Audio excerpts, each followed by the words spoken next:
Boa tarde, meu povo. Boa tarde, Metanoia. Sejam muito bem-vindos aqui ao nossa live, viu? Sejam acolhidos por mim, Padre Douglas, sua bênção. Deus abençoe, boa tarde a todos. Prazer imenso estar aqui nessa oitava Santa da Páscoa. Por isso mesmo quero desejar a todos uma santa e feliz Páscoa. Exatamente, aí nessa oitava da Páscoa a gente já quer aproveitar então para falar da festa que nós celebramos nesse próximo domingo, que é a Divina Misericórdia, né? Vamos falar sobre esse assunto do nosso Senhor misericordioso e o que a gente pode falar, o que a gente pode ter de dúvidas e tudo mais. E a gente já começa a nossa live, então. Roda a nossa vinheta.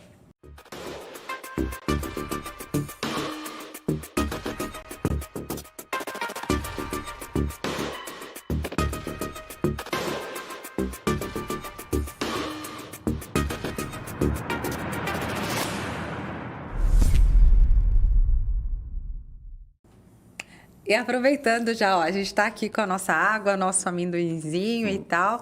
Se você tá aí em casa também no café da tarde, já chama a vizinha, chama quem você quiser, chama os amigos, compartilha a nossa live, manda um oi aí pro pessoal pra gente falar dessa divina misericórdia do Senhor sobre as nossas vidas. É a festa que nós celebramos aí no segundo domingo, né, Padre? Nas oitavas da Páscoa. Isso. E eu quero começar até a gente comentando um pouco, o senhor falando um pouco pra gente exatamente por que é o segundo domingo, dentro da oitava da Páscoa, mas o segundo domingo da Páscoa a gente celebra a Divina Misericórdia. Se vocês repararem, todos os anos, o tempo pascal, assim como o tempo da quaresma também e do advento, todos esses tempos fortes, eles têm uma estrutura previamente organizada na liturgia. De acordo com o ano, as leituras mudam. Nos domingos, os evangelhos são divididos em 3 anos, ano A, ano B e ano C. Ok, então mudam os evangelhos de acordo com o ano, porém, geralmente numa mesma temática esses tempos começam, né? Como, por exemplo, no Advento, vocês vão ver que sempre o primeiro domingo do Advento prepara os fiéis para a segunda vinda de Cristo, não é para a primeira ainda, do Natal, porque vai chegando perto do Natal, prepara para a primeira vinda, né, para recordar o Natal. Na Quaresma, o primeiro domingo é sempre as tentações de Jesus no deserto, sempre. Cada ano muda o evangelista que é lido, mas o tema é esse. E o tempo pascal, que é esse que nós estamos celebrando, também segue uma estrutura. O primeiro domingo é sempre a descoberta do túmulo vazio. Foi o evangelho que nós lemos domingo passado. E o segundo domingo sempre é a aparição do ressuscitado aos apóstolos e os questionamentos de Tomé. Ou seja, Tomé disse: se eu não tocar na sua mão e no lado, não acreditarei. E aí vem Jesus e aparece já com Tomé ali, 8 dias depois da primeira aparição, que foi já no domingo de Páscoa. 8 dias depois, né, no domingo seguinte, Jesus aparece, Tomé tá ali com eles, e aí Jesus diz, né, vem tocar, Tomé, no meu lado. Então, Padre, porque assim, quando a gente fala da Divina Misericórdia, não tem como a gente não lembrar de Santa Faustina, que foi para quem Jesus, Santa Faustina Kowalski, né? A quem Jesus aparece para se revelar e revelar essa Divina Misericórdia. E Jesus pede à própria Santa que seja estabelecida essa festa. Isso, no segundo domingo da Páscoa. Então, o senhor acha, então, que acha não, né? O que o senhor tem para dizer pra gente nesse sentido? Porque ele pede para ela esse segundo domingo exatamente por conta dessa aparição aos discípulos? Com certeza, porque sempre já era esse evangelho, né? Então, quando Jesus aparece a Santa Faustina, na Polônia, e pede que seja naquele domingo, então há algo ali naquele evangelho, nessa cena, que revela aquilo de que Jesus quer tratar, se referindo à sua misericórdia. Porque o que quer dizer a palavra misericórdia? Ela é a junção de 2 palavras no latim, né? Miséria e coração. Miserere e cordia, né? Cardis. Coração. Jesus coloca o coração dele, que é a grande riqueza divina, na miséria. É o que Jesus faz nesse evangelho. Não é Tomé que toca o lado de Jesus. É Jesus que com o lado dele toca em Tomé. Ele toca no dedo de Tomé. Então, vem aqui, não seja incrédulo, mas fiel. Ele diz. Então, qual é a miséria de Tomé? Falta de fé. Ele não tem fé. Essa é a grande miséria. Com certeza Tomé, porque não viu o ressuscitado na semana anterior, né? Junto com os outros apóstolos, ele estava numa crise, duvidando da ressurreição, duvidando dos seus irmãos todos, os apóstolos, que era a igreja que tinha ali, portanto, uma pessoa sem fé em Jesus, sem fé na igreja, numa crise. Se eu não ver, eu não vou acreditar. Essa é a pior miséria que uma pessoa pode ter. É a pior.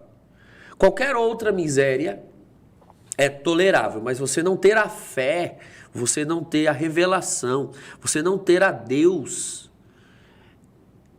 é a miséria do pecado. Sim. Não é? Ô, padre, até o senhor vai continuar o raciocínio, que eu tenho uma pergunta para fazer para o senhor diante disso, mas eu quero acolher você que está aqui com a gente, aí, que veio do texto da Divina Misericórdia. Olha só, fica aí com a gente, porque a gente está falando exatamente disso, né, padre? Porque foi a partir daí que se instituiu essa devoção, que tem tantos milagres, tantas curas aí, com tantas coisas que acontecem e tem tocado a vida de tanta gente. Então fica aí com a gente que a gente vai falar muito sobre isso mesmo. ainda. Você acabou de rezar a misericórdia e pedi-la. Vamos falar sobre ela agora, entender um pouco, nos aprofundar. Mas, padre, dentro disso que o senhor está falando, eu tenho até uma dúvida, assim, o senhor está falando que a pior miséria é essa, né, do pecado humano. Então, o senhor está falando, porque quando a gente fala assim, essa é a pior miséria que a pessoa pode ter. Acho que às vezes as pessoas estão ali pensando assim, mas a pior miséria não seria, sei lá, matar alguém, cometer esses tipos de pecado maiores, que se diga, sei lá, um estupro, assassinato, roubo. Só que, na verdade, todas essas coisas, então, têm uma essência, né? Tem um fundamento, um princípio. Eu realmente estou convencido, Tiele, de uns anos para cá, que nós precisamos refazer eu vou usar um termo técnico, mas vou explicar. Nós precisamos refazer a nossa amartiologia. A martiologia é o estudo do pecado. A gente pegou essa palavra pecado e encheu de conotações e de ideias prévias de uma forma que a maioria das pessoas já não tem mais o senso correto de pecado. Né? Esse exemplo que você deu, ele é o mais comum. Nossa, mas a pior miséria deve ser matar, roubar, né? Essas delinquências bem grosseiras, assim, evidentes. Sim, isso também é uma miséria. Mas olha só o que está por trás. Passou-se a entender pecado como o crime civil. O que é pecado? É aquilo que é crime. Tá, geralmente o que é crime também é pecado. Mas tem pecado que não é crime. Nós precisamos entender que o que diz se uma coisa é pecado ou não é Deus, não o Código Penal. Não a lei civil. Porque o pecado é uma ofensa a Deus, não uma ofensa à sociedade. Sim, toda ofensa à sociedade geralmente é uma ofensa a Deus. Matar, roubar, atos de corrupção, enfim, tudo isso são pecados, porque ofendem a Deus. Mas tem pecados que são extremamente pessoais, íntimos, não fazem nada à sociedade, não fazem nada a ninguém, aparentemente não faz nada nem a mim, e as pessoas acham que aquilo não é pecado. Então, o que a gente precisa resgatar? Né? A noção mais profunda de pecado. Quando a gente faz essa pergunta, o que é pecado para você? A pessoa diz, matar, roubar, etc. Veja que ela deu uma resposta de uma pergunta que eu não fiz. Eu não perguntei, cite exemplos de pecados. Eu perguntei o que é pecado. Então, geralmente a gente cita exemplos, né? Atos de pecado e não define o que é. Pecado é um estado interior de afastamento de Deus. A gente poderia tranquilamente trocar a palavra pecado por afastamento. Eu cometi um afastamento. Isso foi um afastamento. Porque, veja, quem criou o pecado não foi o ser humano, foram os anjos, foram os demônios. Né? Anjos que decaíram. E eles não têm corpo como nós. Então, os demônios, eles matam assim com um revólver, uma faca, eles não têm nem mão, né? Eles não têm corpo, eles não têm matéria. Então, não funciona assim. Pecado é uma atitude espiritual. Quem peca é a alma. No nosso caso, como a nossa alma está num corpo, a alma leva o corpo ao pecado, mas o pecado começa lá dentro. Então, a gente não vê, propriamente dito, o pecado. A gente nem tem muito noção do estrago que ele é. A gente não tem muito noção. A morte de cruz foi justamente para tentar nos dar um pouco dessa consciência, porque você mede a gravidade de uma doença pela intensidade do remédio, né? Uhum. Se você me vê tomando um analgésico, você vai deduzir o quê? Tá de boa, né? Uma dor de cabeça, né? Agora, se você me vê tomando uma quimioterapia, você vai deduzir o quê? Exatamente. Uma doença grave. Bem grave. Quer dizer, o remédio revela a gravidade da doença. Pois bem, se o remédio para o pecado foi a morte do próprio Deus numa cruz, você consegue dimensionar, Tiele, o tamanho dessa doença que é o pecado? Uma pessoa eterna, divina, morrer ao ponto do sangue e com requinte de crueldade. Então, nós não estamos falando de uma realidade assim qualquer. Uhum. O pecado é algo grave, algo sério, para ter demandado aquilo, para ter sido necessário aquilo. Então, veja, o pecado é um ato de afastamento. Foi porque o coração da pessoa se afastou de Deus que ela foi capaz de matar. Porque se afastou de Deus é que ela foi capaz de roubar. Porque se afastou, tá entendendo? Afastamentos. Então, assim, o pecado é um afastamento igual, por exemplo, se a gente pega uma luz dessa daqui e vai afastando daqui do ambiente, o que vai acontecendo? Ele vai ficando escuro. Então, você entende que o escuro, ele é uma ausência de uma coisa. Ou a terra, se ela vai se afastando do sol, ela vai ficando fria, né? As regiões mais frias é porque estão afastadas do sol. Então, o frio nada mais é do que uma ausência de calor. Então, frio, ausência de calor. Escuro, seja, também, ausência, né, de luz. Quanto mais próximos de Deus também, mais, né? Graça. Mais graça. O contrário do pecado. Então, você entende que, para usar a palavra, né, misericórdia, para aplicar agora tudo isso que a gente explicou, o escuro é uma miséria de luz, né? O frio é uma miséria de calor. E o pecado é uma miséria de graça. Miséria de graça. Então, se existe uma miséria, só há um remédio, graça. E onde a graça se encontra? Ela está no coração de Jesus, né? Na humanidade, porque o coração, você veja lá na imagem de Jesus misericordioso, ela tem muito a ver com a devoção do coração de Jesus, embora não apareça. Exatamente. Mas é de onde vem os raios, né? Aqueles raios simbolizando o sangue e a água, né? Vermelho e branco, algumas ilustrações mais azulado, né? O sangue e a água. O coração, porque o coração é o emblema de um ser humano, né? A gente diz que é o centro de um ser humano. Então, o que é uma devoção? Acho que é a forma como a gente entende também, né? Deus coloca e se faz da forma exatamente como a gente pode entender, né? Como ser humano. A pedagogia de Deus, né? A forma de Deus ensinar a gente.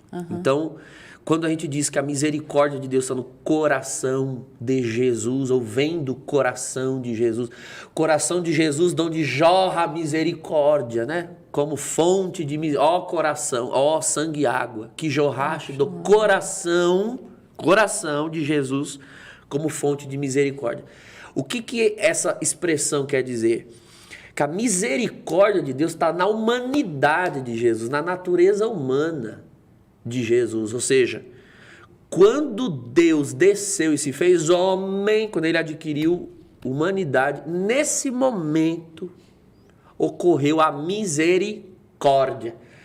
Deus derramou o seu coração na nossa miséria. Nossa miséria qual? A nossa natureza humana. Padre, mas essa misericórdia, ela ocorre, como que a gente pode descrever? Propriamente a partir da cruz? Porque já existia a misericórdia do próprio Deus só pelo fato da encarnação do Verbo, né? A encarnação é a primeira obra, a primeira grande obra de misericórdia. A cruz, o mistério pascal, ele é o ápice da misericórdia. Mas ela não começa ali. O fato de Deus descer e se fazer homem, esse é o grande, é o primordial, né? O primeiríssimo, é o ato primordial da misericórdia. Né? Ou seja, ele veio colocar a vida dele na nossa miséria. Porque você veja, Tiele, é uma questão de nós seres humanos mesmo. A gente tem muita dificuldade de entender um amor que nos ame, que diga que nos ama, mas que não passa pelo que a gente passa. Exatamente. Isso é uma experiência humana. Então, não é que Deus já não nos amasse, não tivesse misericórdia lá no Antigo Testamento. Você vê tantos textos dos profetas, atos de Deus, que são explícitos atos de misericórdia. Né? Deus teve misericórdia do povo no Egito, libertando, né? Por exemplo. É uma obra de misericórdia divina. Padre, eu só queria que o senhor até comentasse também sobre essa questão da misericórdia. Quando a gente fala de misericórdia, eu acho que, como seres humanos, a gente acaba entendendo a misericórdia como um ato propriamente humano. E na humanidade, a misericórdia seria meio que ter dó do outro, compaixão, e olhar e falar assim, eu agi de misericórdia porque o outro não merecia de mim, aí eu dei, isso é misericórdia. Mas quando a gente fala de Deus, está além até da dimensão humana. Porque no caso da dimensão humana, acho que seriam paixões, aquilo que está em nós, sim. né? Assim, misericórdia, existem duas formas de amor.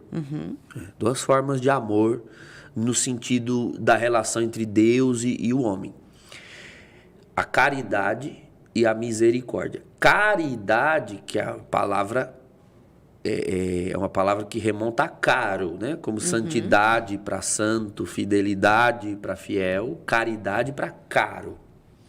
É quando você ama no mais alto grau e quando você, por exemplo, quando nós amamos a Deus, nós amamos com caridade. Parece estranho, né? Porque a gente assimila caridade com atos. Com atos que, na verdade, são de misericórdia, né? Uma pessoa que está pobre, necessitada. Não, o nosso amor a Deus é um amor caridade. Por quê? Porque Deus é muito caro, Ele está acima de nós. E para amarmos a Ele, só se Ele mesmo nos der o amor por Ele, que é o Espírito Santo, né? Então, o amor do ser humano por Deus é caridade. Agora, qualquer ato de amor de Deus por uma criatura, que é o nosso caso, é misericórdia. Misericórdia é quando você ama alguém que está numa condição inferior a você.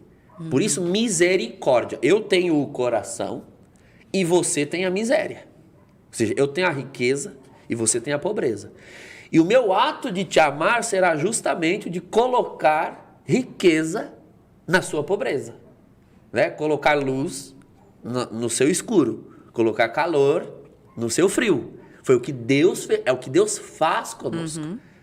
Todo ato de amor divino pelo ser humano já é misericórdia, porque nós sempre somos e seremos inferiores a Ele.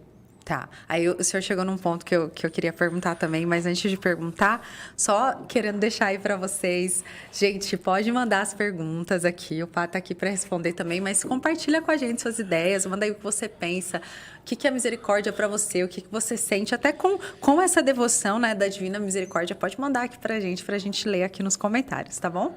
Mas, Padre, eu queria que o senhor falasse um pouquinho em relação a isso, porque o senhor falou que dessa misericórdia que Deus tem conosco, porque a gente é miséria. Isso. Logo, Deus se derrama, esse amor que Ele tem conosco, porque o que a gente tem para oferecer para Deus em si é a nossa miséria. E aí, quando a gente pensa nisso, vamos também pensar em toda a nossa questão intelectual e humana, de pensar, mas Deus não fez o homem bom, não fez a sua imagem e semelhança? E aí, pensar no homem como esse pacote, entre aspas, de nada, de miséria, de que necessita de que necessita desse Deus que é maior que si. É claro que entra, né, também aquele primeiro pecado da soberba, onde a gente quer se fazer igual a Deus. Mas como que fica essa questão do Deus que nos criou perfeitos? Então, mas você concorda que na definição de misericórdia que eu estou dando, se enquadra o ser humano, mesmo que o pecado não tivesse entrado no mundo? Porque quando eu digo que amor misericórdia é o amor por quem está numa condição inferior, não estou dizendo necessariamente numa condição decaída.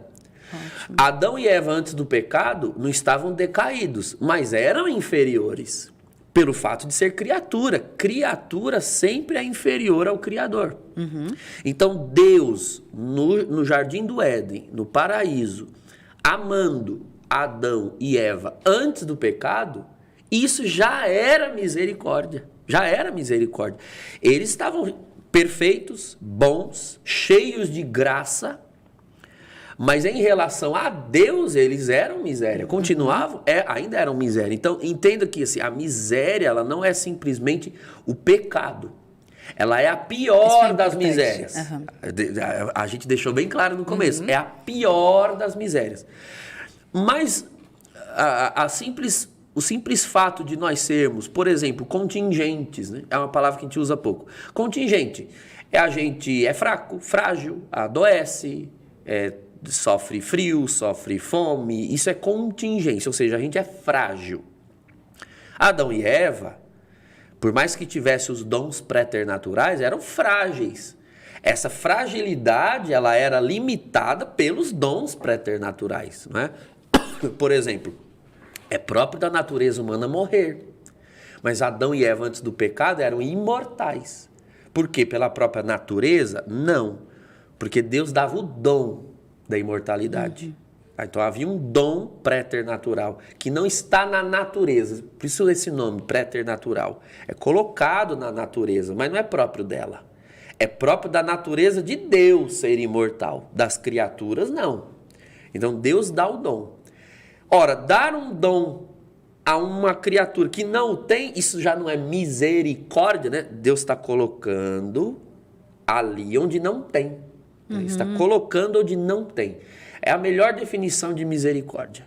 Colocar é quando Deus coloca o que não está lá. Então é claro que quando o pecado entrou, então tudo que havia de Deus no homem, o homem tirou, o homem expulsou. O homem expulsou de si com o pecado o Espírito Santo, expulsou os dons préternaturais, perdeu a imortalidade, perdeu a inteligência infusa, perdeu de tudo. Agora Deus começa um processo que atravessa o Antigo Testamento inteiro, vai culminar só em Jesus, de recolocar tudo que o ser humano perdeu. Então, entenda que a Bíblia é sagrada, a Sagrada Escritura é a história da misericórdia. É Deus vindo, toda hora vindo, Ele vem nos patriarcas, vem nos profetas, aí vem pessoalmente no ventre da Virgem Maria ao se encarnar. E aí se encarna e se derrama todo na cruz do Calvário. É misericórdia pura. Padre, aí até dentro disso que o senhor está falando também, eu queria que o senhor também falasse agora um pouquinho para a gente dessa questão de Deus como misericórdia, mas também a justiça de Deus como essa fonte de misericórdia. Porque quando a gente pensa, né, a gente falava lá no início que muitas vezes a gente como humanidade olha para a misericórdia como um ato de, né, poxa vida, né, a pessoa, deixa pra lá, coitado, tadinho, né? Então, às vezes pode ficar-se com essa impressão de que Deus é um Deus bobo. É um vovozinho, né, que deixa o neto fazer tudo. Fala assim, não, Deus é misericordioso. Então, assim, como Deus é misericordioso, ele cometeu aquele pecado grosseiro, como disse o senhor, né? Muito grave, mas Jesus é misericordioso. Mas ainda é justo. Aí eu queria que o senhor falasse sobre essa questão da justiça e misericórdia, porque eu acho que isso é muito confundido, né? De parecer que quando Deus é muito misericordioso, onde é que está a justiça divina? Não deveria existir essa dicotomia, né? Essa oposição. Na verdade, misericórdia e justiça são duas faces da mesma moeda. Da mesma. Né? São duas faces, vamos assim dizer, do mesmo Deus. Veja, qual é a função da misericórdia? Tem ali uma miséria e Deus vai lá e coloca o seu amor ali, ele se coloca ali. Então, você concorda, Tiele, que ao colocar, vamos supor, a criatura estava destruída pelo pecado. Quando Deus se coloca na criatura, ele se derrama nela, ele se derrama por ela. Nesse momento, ele está realizando um ato de justiça. Já é a misericórdia já é um ato de justiça, porque justiça, o conceito mais clássico de justiça é dar a cada qual segundo o que lhe pertence. Dar a cada qual que lhe pertence. Então, pertence ao ser humano, por exemplo, o estado de graça. O estado de desgraça e pecado foi um ato de injustiça. Não é próprio do ser humano. Nós não fomos criados para viver em desgraça e em pecado. Nós fomos criados para viver na graça. Quando Jesus vem e restitui a graça, além de ser um ato de misericórdia, é um ato de justificação. A gente usa essa palavra no Novo Testamento, carta aos Romanos.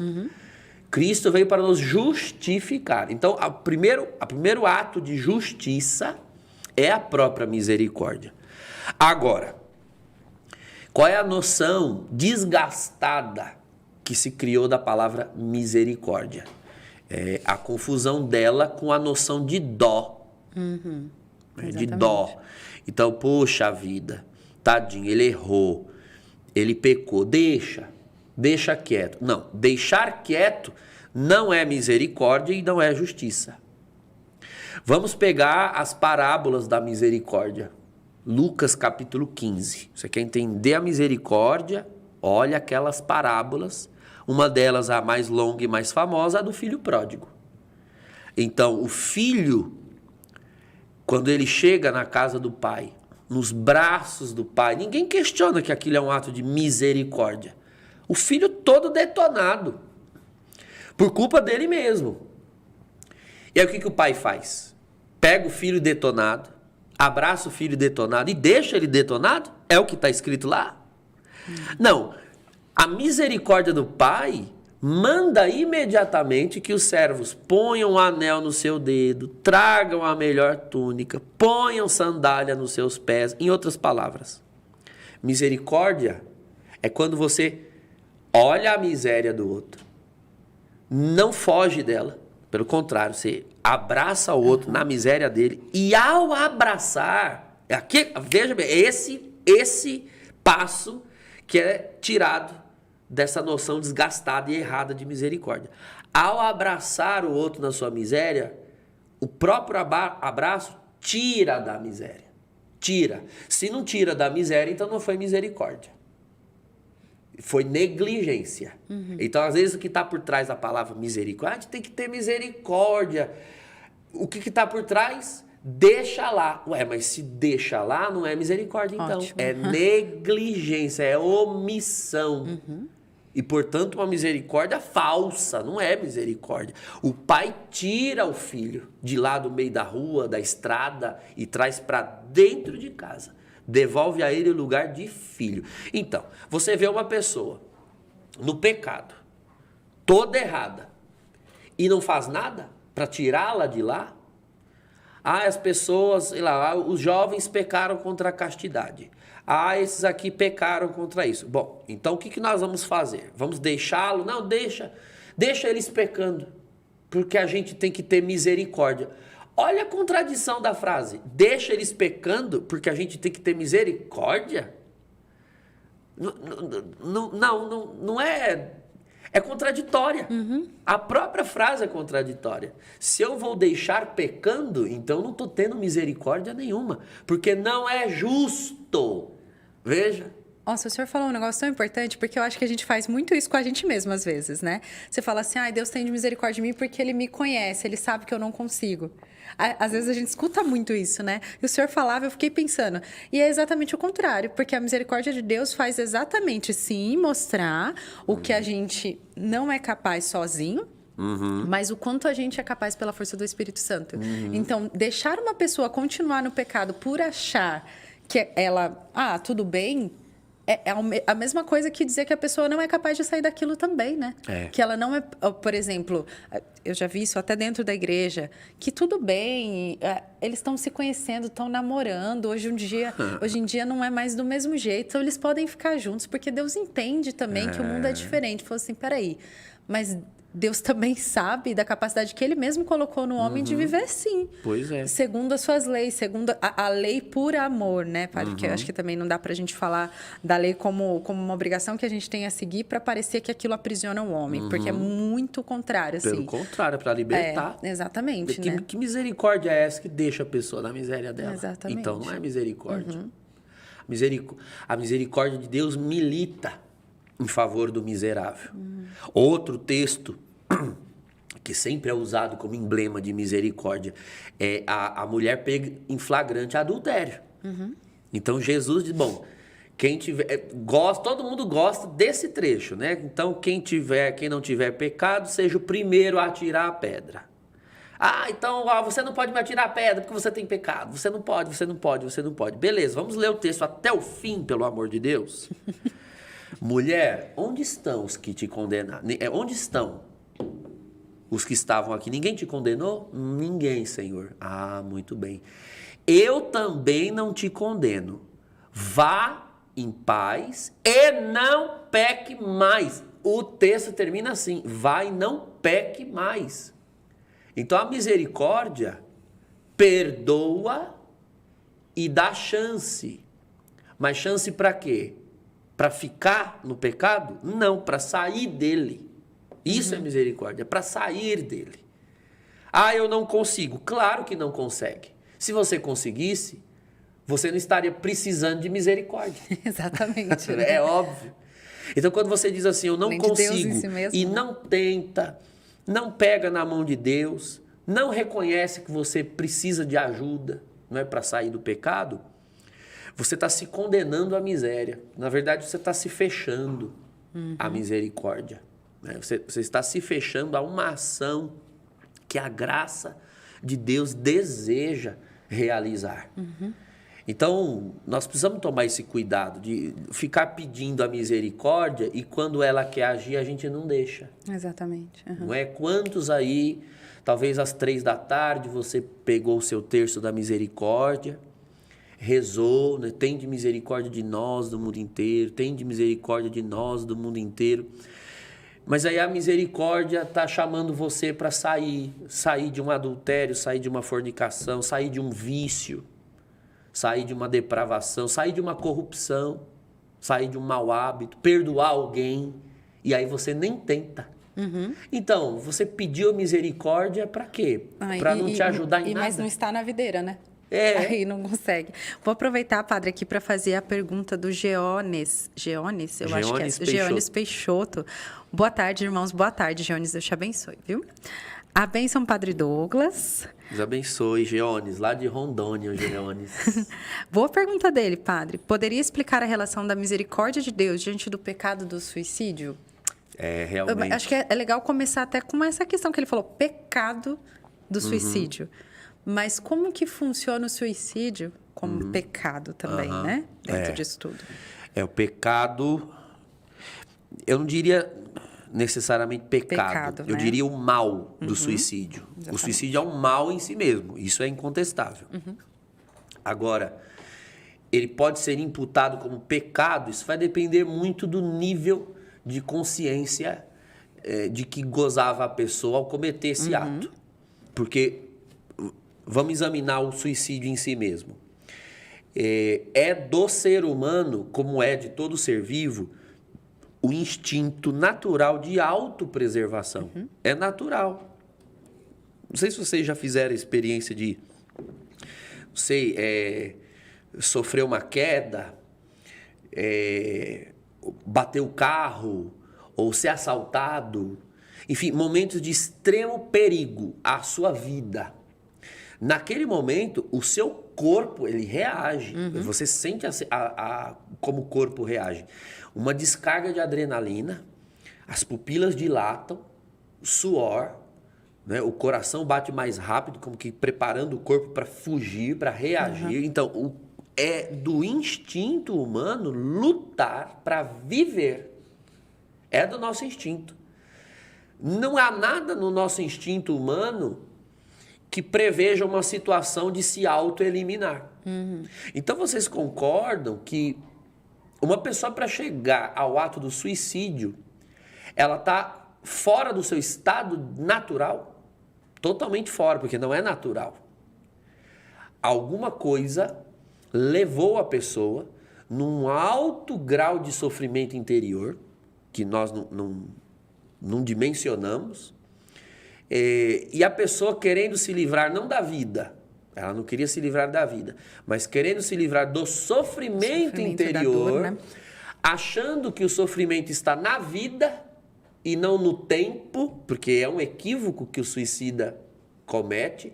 O sofrimento ele não está na sua vida, ele está no tempo. O tempo passa, os sofrimentos vão junto. Com o tempo mudam, depois vem até outros, menores, piores, enfim, mas o sofrimento inere no tempo, não inere na vida. Mas a pessoa perde totalmente a capacidade de reflexão. Exatamente. E acaba atentando contra a sua própria vida. A pergunta é, será que essa pessoa estava num estado de juízo perfeito? Você acha que nosso Senhor, que sonda os corações, não sabe em que estado de mente, de alma se encontrava essa pessoa? Então, o que nós devemos fazer, e geralmente é o que nós dizemos, né? Nós devemos entregar estas vidas à misericórdia de Deus, né? Foi essa relação que o Jones pediu para fazer. Ou seja, Deus conhece aquela miséria e na hora do julgamento desta alma, saberá se colocar ali, naquela miséria, não é? Para sufragar essa alma, enfim, porque ela cometeu de fato um mal moral intrínseco. Não há bem algum, e não há nada que justifique um suicídio. Não há nada que justifique. Agora, há algo que o perdoe? Bom, Deus é poderoso para perdoar. Por isso a gente confia a misericórdia de Deus. Por quê? Porque a misericórdia é justa. Se lembra? São os dois lados da mesma moeda. Então a misericórdia é justa. Ai, padre, então já aproveita para falar para a gente dessa questão da justiça divina dentro da misericórdia, porque o senhor estava falando das parábolas. E eu acho, né, que até nessa parábola do filho pródigo, a gente pensa muito nessa questão da justiça por conta do filho mais velho.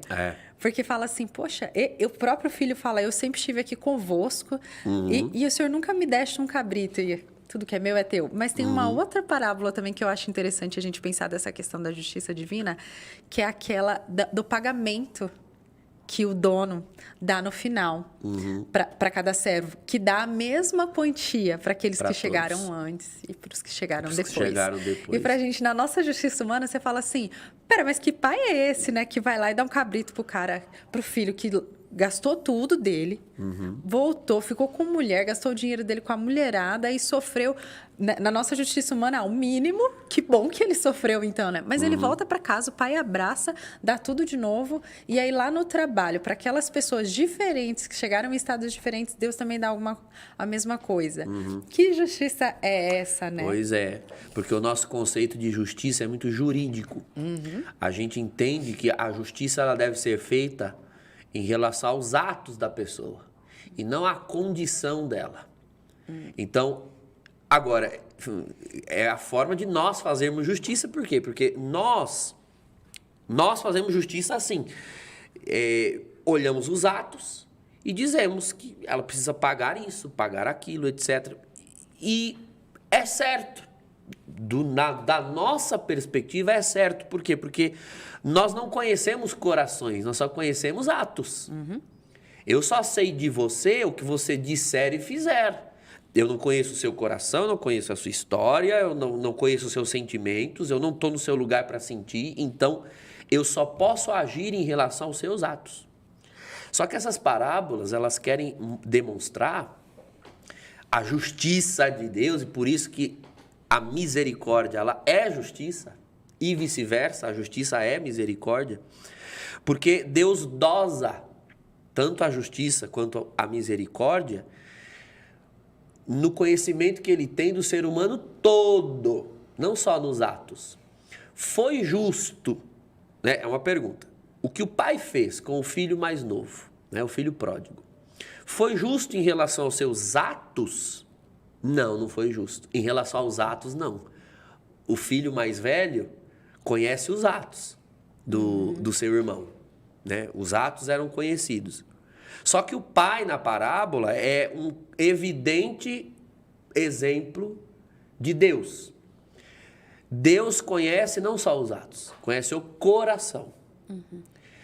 Era justo que um filho que fez o que fez com o pai, porque ele pediu a herança para o pai, né? Você tratar o pai como morto, porque a herança é uma coisa que só você pega quando o pai morre. Era justo que ele sofresse? Era justo.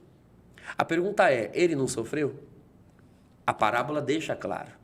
Ele sofreu, ele foi para a lama dos porcos. Então, Deus compreende o sofrimento que o pecado causou em si mesmo como uma punição já. Porque o pecado pune, viu? As pessoas desconsideram isso. O pecado uma hora cansa, uma hora machuca e, portanto, ele pune. Então, sim, não vai ser novidade nós vermos inúmeros atos divinos em que a pessoa fez tudo que não presta e ela recebe imediatamente colo e só colo. Ah, isso não é justo, ela tinha que sofrer. Ela sofreu. Só que Deus dosa, Deus sabe o sofrimento que o pecado já causou. Ele sabe a hora de dar só colo. Então, isso é uma coisa. Agora, a parábola dos vinhateiros, né, que foram sendo, dos trabalhadores da vinha, que foram contratados várias horas diferentes ao longo do dia.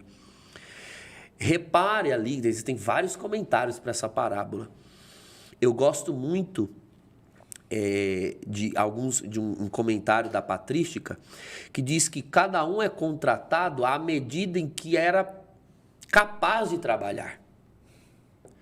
Então, o salário é Deus mesmo, né? A graça, a vida eterna. Todos receberão como prêmio o quê, se forem fiéis? A vida eterna. E a vida eterna é uma só. É a vida eterna. Agora, dá para comparar, por exemplo, uma Virgem Maria que já foi concebida sem pecado desde o princípio. Ela é um exemplo de trabalhador da primeiríssima hora. Com um São Dimas, que é o bandido, o ladrão que se arrependeu na hora da cruz. Né? Nos 45 do segundo tempo. Olha só a oposição. Os dois receberam a mesma moeda, receberam a vida eterna. É óbvio que a proporção com a qual um experimenta a vida eterna não é a proporção com a outra. Isso aqui é um outro assunto. Eu ia perguntar isso para o senhor agora, porque quando a gente pensa em São Dimas, a gente está falando ali de algo literalmente aos 45. Aí o senhor fala, Deus é que conhece o coração, mas é alguém que... O senhor falou, né, que o pecado já pune mesmo a pessoa em si, né? Mas eu acho que na nossa justiça humana você fala assim, tá, mas ele cometeu toda uma outra atrocidade. E ele vai para o mesmo 45, céu de Nossa Senhora. E ele vai para o mesmo céu de Nossa Senhora, vai. Porque há algo de mistério no juízo de Deus, que só vai nos ser revelado no juízo final. Tá? Isso aqui muitos teólogos chamam de reserva divina. Se Deus responde absolutamente a tudo, bom, então ele deixou de ser Deus, então, né? Ele é Deus, só ele tem todas as respostas. Na hora que nós tivermos todas elas sem exceção, nós estaremos em grau de paridade. Muitas nós só vamos entender lá. Agora, uma coisa é certa. Misteriosamente, alguns não foram capazes, né? Ou Deus sabe que não eram capazes de serem fiéis. São João Maria Vianney, para você ter uma ideia, quando era bebê de colo, não mamava às sextas-feiras, porque era dia de jejum. Qual a probabilidade de um bebê de colo saber disso? Nenhuma. Então, é uma graça especial. É um exemplo de operário da primeiríssima hora. Agora, você tem um Santo Agostinho, por exemplo, que se converte depois dos 40 e teve uma vida promíscua. Então, São João Maria Vianney, primeira hora. Santo Agostinho, ali pelas 5 da tarde, né? Trabalhou só 1 hora. Enfim, Deus sabe que João Maria Vianney tinha forças para trabalhar o dia todo. Talvez, se Agostinho tivesse sido chamado na primeira hora, não teria forças para aguentar. Então, Deus sabe fazer a justiça para que todos possam ser pagos. Ou seja, para que todos possam chegar à divina recompensa, cada um será contratado, né, será chamado, terá a oportunidade de conversão e de adesão ao reino na proporção em que pode ser fiel. E na medida dos talentos que lhe foi dado também, né? Porque a gente vai para as parábolas dos talentos também, né? Isso mesmo. Então, nós precisamos confiar de que a misericórdia ela vai sendo operada na medida da justiça. Na medida da justiça. Muito será perdoado a quem muito precisa ser perdoado. Não é? E há aqueles que receberam graças para não precisar ser tão perdoados, porque têm graças para não cair. Então, veja, nós não podemos o tempo todo, em tudo, ficar olhando uns para os outros. Nós temos que todos olhar para Cristo. Todos olhar para Cristo. E eu costumo dar esse conselho, né, no que se refere à vida dos santos. Eu dou esse conselho para os jovens. Nós devemos admirar todos os santos.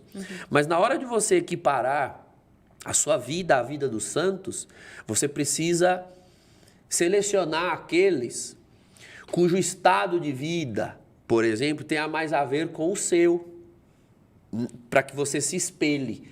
Você pega lá um Padre Pio de Pietreutina, tem gente que se desespera e começa até a desenvolver escrúpulos. Meu Deus, mas santo era o Padre Pio, eu preciso ser igual a ele. Olha, você pode ser igual a ele em muitas coisas, mas em muitas outras você não será.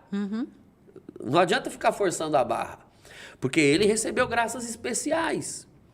Porque ele dizia que ele era um mistério para ele mesmo, né, o Padre Pio. Então, ele é um santo admirável ao extremo, mas provavelmente você está assistindo, você não é um frei franciscano, você talvez não seja um celibatário, você vive em outra época, então você tem de saber admirar, ver aquelas virtudes e observar quais as graças nosso Senhor dá a você. Entende?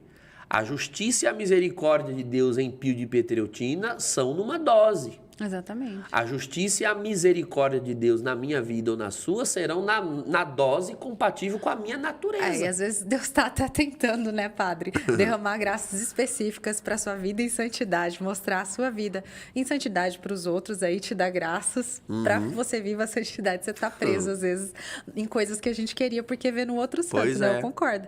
Aí eu acho que a gente podia pegar aqui, já até para ir finalizando a nossa live, o exemplo de Santa Faustina, porque eu acho muito legal, assim, como Jesus, nas poucas, né, ali, teoricamente, aparições, revelações aos seus, mas, de certa forma, também parecido com as revelações, com as aparições de Nossa Senhora, se aparecem a pessoas simples, né? Pessoas que não têm o entendimento, pessoas que, às vezes, não tinham como estrategicamente bolar toda aquela revelação, né? Eu acho muito bonito isso na história dela, né? Uma santa jovem, Sim. que viveu pouco tempo também, e que Deus quis se revelar, escondidinha, né? Lá na Polônia, lá um convento, um lugar totalmente esquecido, né? Isso é um padrão de quando os céus querem se manifestar. Né? O que era a cova da Iria em Fátima? Nada. O que era Massabielle em Lourdes? Nada. Né? O que era aquele convento de Santa Faustina? Considerado nada. Sabia, né? Santa Faustina morreu com 34, 35 anos, morreu muito jovem.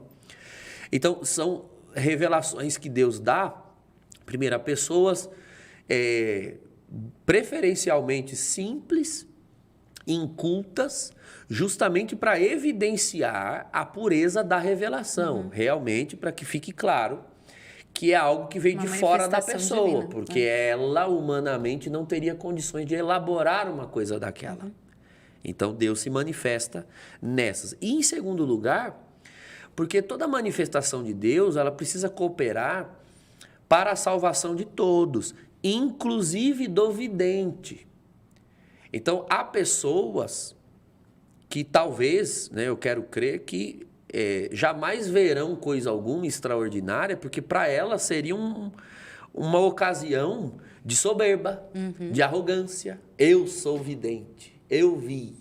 Deus se revelou a mim. Deus se revelou a mim. Você imagine só que aquilo que era para ser uma desgraça, uma graça, vira uma desgraça, dependendo do estado de alma, do estado psicológico, né, da pessoa diante da manifestação de Deus. É exatamente o que o senhor falou, né? Deus é que conhece o coração. Deus sabe o que é necessário para nós também, né? Isso. O Pedro Veras deu um exemplo bom aqui do Beato Carla Cutis, que é um ótimo exemplo para a gente, santidade para os jovens, e é verdade, né? Não somente ele, mas tantos outros, assim, mas ele é um belo exemplo mesmo, né? E acho que o senhor estava falando, assim, até das pessoas que nos assistem, às vezes são pessoas casadas, não necessariamente um celibatário, um sacerdote, mas tem tantos santos aí, tantas mulheres, né, casadas que deram a vida pelos filhos, assim como pais também. O que o padre falou é muito importante, da gente usar da vida desses santos também para nos ajudar. Mas aqui no caso de Santa Faustina, eu gosto muito também de lembrar de São João Paulo II, né? Sim. Que era um devoto da Divina Misericórdia. Foi ele, né, padre, que instituiu a festa da Divina Misericórdia, Foi ele né? que propagou. Você vê dois conterrâneos, né? Os dois da Polônia. Então, São João Paulo II já conhecia de lá, da Polônia, as manifestações de Jesus, a Santa Faustina, e foi com certeza uma estratégia do Espírito Santo.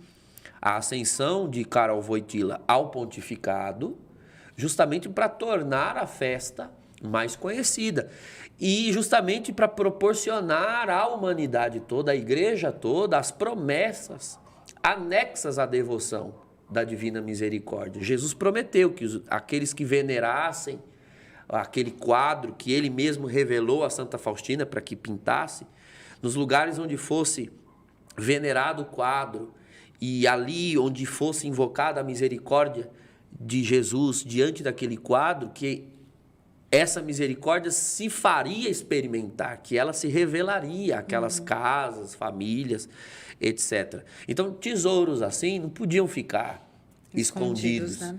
Então, você vê claramente uma estratégia do Espírito, uma estratégia de Deus, de colocar Wojtyła, um polonês, no pontificado, e inclusive de fazê-lo depois da sua Páscoa, da sua morte, subir à glória dos altares, para mostrar o que é que a misericórdia faz com pessoas. As tira da miséria ao ponto de jogá-las na santidade. Isso é misericórdia. Você acha que João Paulo II é São João Paulo II porque ele é merecedor? Não, justamente por ser discípulo da misericórdia, confiar na misericórdia, se jogar. Né? A gente se faz santo batendo no peito e dizendo que não consegue. É assim que uma pessoa fica santa. Né? Porque senão você começa ali tentando equilibrar uma série de leis, preceitos, etc., você vai terminar tropeçando. E o que o senhor falou, né, é tão importante, porque São João Paulo II mesmo falava, santo não é aquele que não peca, que não cai, mas é aquele que nunca se esquece de levantar, é um né? pecador que nunca desiste, ele falava. Exatamente. E assim, é muito interessante, porque quando a gente pensa na misericórdia divina, tem uma coisa que às vezes Deus não pode fazer, né, padre?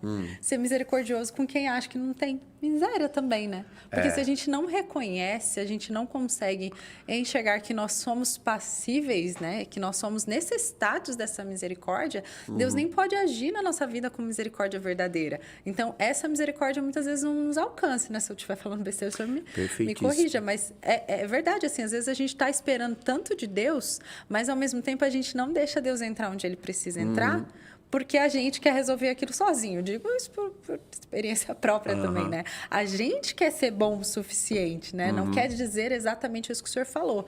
Bater no peito e falar que não consegue sozinho. Que precisa de Deus, ser necessitado de Deus, né? São os dois pecados terríveis contra a misericórdia, que impede a pessoa de se salvar. A presunção e o desespero.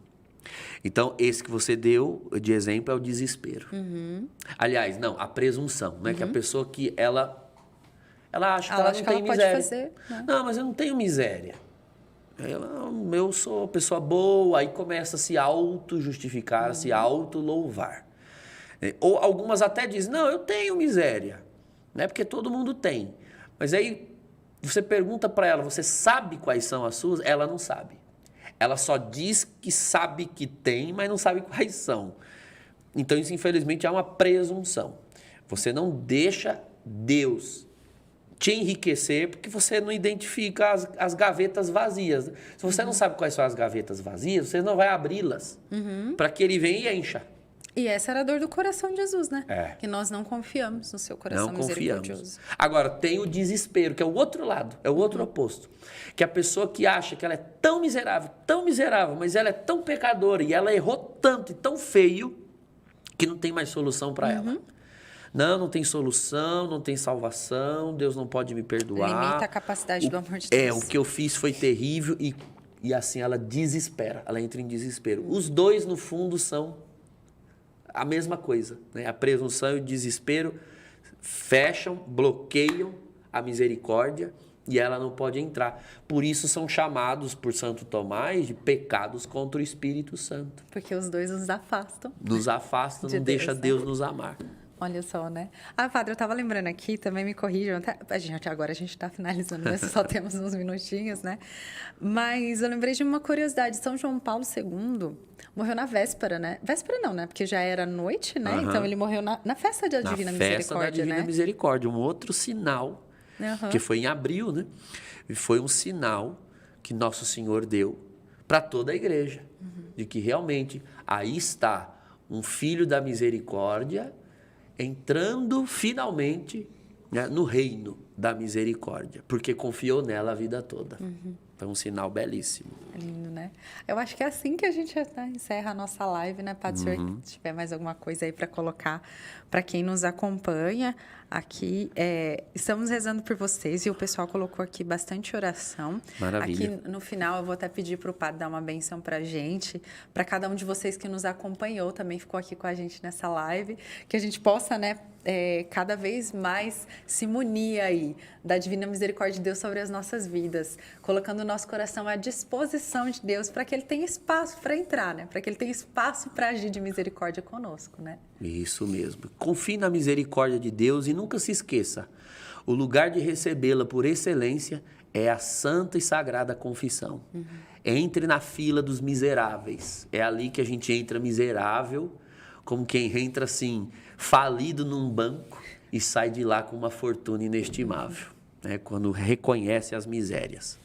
Então vamos fazer uma oração e pedir a misericórdia de Deus e a bênção de Deus sobre todos esses pedidos. Senhor, nós pedimos que a vossa misericórdia alcance todos que pediram orações, que escreveram as suas intenções aqui no chat.